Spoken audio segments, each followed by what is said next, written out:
লক্ষ্মীর ভান্ডারের 1000 টাকা দরকার নেই, বেকার ছেলেদের একটা করে কাজ দিন। ভোটের সময় সুন্দর ব্যবহার করছেন, এমন সুন্দর ব্যবহার ভোটের পর পাবো তো? আবার একজন বলছেন ভোটের পর দেখা পাওয়া যাবে। আজ প্রচারে বিজেপি প্রার্থীকে সামনে পেয়ে এমনই সব প্রশ্ন করলেন পুরুষরা নয়, মহিলারা।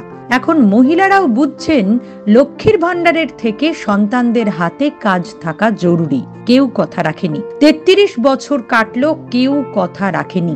সুনীল গঙ্গোপাধ্যায়ের লেখা লাইনগুলো বড্ড প্রাসঙ্গিক হয়ে যায় ভোট আসলেই। ভোট আসলেই চলে হাত জোর করে ভোট ভিক্ষা চাওয়া, তারপর তার আর পর নেই।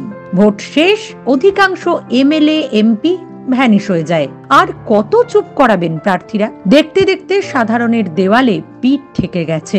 এবার সবাই মুখ খুলবে, ঘুরে দাঁড়ানোর পালা। ভোট প্রচারে গিয়ে মানুষের কাছে বিভিন্ন প্রশ্নের সম্মুখীন হতে হচ্ছে প্রার্থীদের। আরামবাগের বসন্তপুর মোড় এলাকায় বিজেপি প্রার্থীর প্রচার ছিল। সেখানেই বেশ কিছু মহিলার কাছে ভোট চাইতে গিয়ে এই সমস্ত প্রশ্নের মুখোমুখি হয়েছেন তিনি।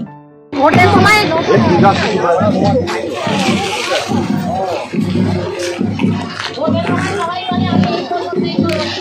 চলো চলো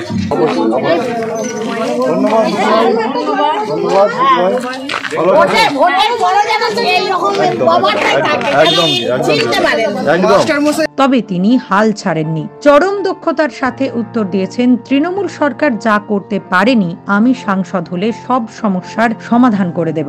মহিলাদের অভিযোগ, বাজারে প্রতিটা জিনিসের দাম আগুন, ওষুধের দাম তো লাগাম ছাড়া। জিনিসের দাম কমাতে হবে, যা ওষুধের দাম বেড়েছে আমরা ওষুধ খেতে পাচ্ছি না, সব জিনিসের দাম কমাতে হবে। এক মহিলার অভিযোগ, কত ভোট এলো গেল, তাও বাড়ি তো দিলই না, আবার বাড়ি দেওয়ার মিথ্যে প্রতিশ্রুতিও বন্ধ হলো না। বাড়ি দিল, বাড়ি নাই, বাড়ি মাটির বাড়ি, মাটির বাড়ি, এক কামরা বাড়ি, একটা রান্নাঘর দেবো বলে দেয়নি। এইগুলো বাবা আপনারা দেখুন, কারা কারা দিবে বলেছিল? যেগুলো যে যখন দল আসছে সে তখনই তবু বলছে, তারপরে পিছিয়ে যাচ্ছে, নির্দিষ্টতা বলা যাবে না।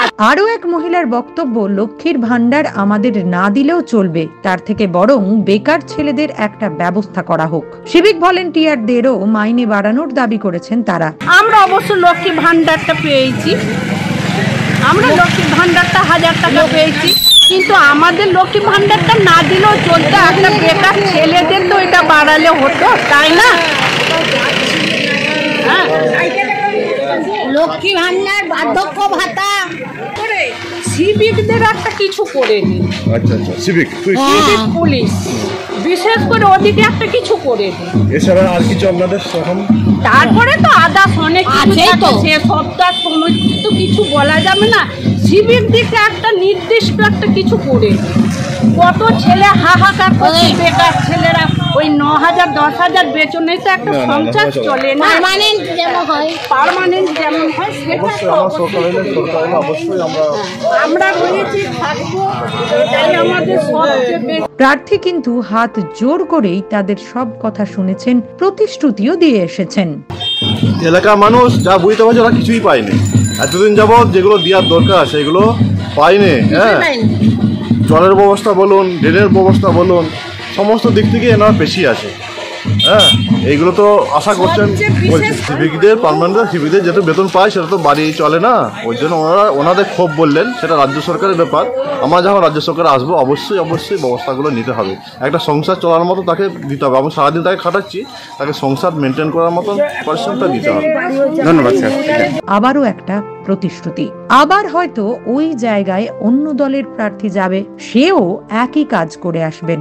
তাহলে প্রতিশ্রুতিগুলো পূর্ণ কে করবে বলতে পারেন? সংবাদ মাধ্যমের কাছে এই প্রশ্ন করছেন মহিলারা। এই প্রশ্নগুলো শুনলে অবশ্য একে অপরের ঘাড়ে দোষ চাপানো রাজনৈতিক দলগুলোর স্বাভাবিক কাজ। তাই এই প্রতিশ্রুতির শেষ কোথায় তা অবশ্য অজানা সাধারণের কাছে।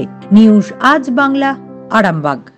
ঘর হবে সেরার সেরা, সবার কাছে মডেল, চিন্তা কিসের, সঙ্গে আছে কেবি মার্বেল। মনের মতো marble, granite, tile, sanitary fittings এর একমাত্র হোলসেল ও রিটেল শপ কেবি মার্বেল। যোগাযোগ 9434059753 অথবা 8918126044। আমাদের ঠিকানা বসন্তপুর, আমতলা মোড়, আরামবাগ। হুগলি। সাজাবো আমি স্বপ্নের বাড়ি, কেবি মার্বেলসে দেবো বাড়ি।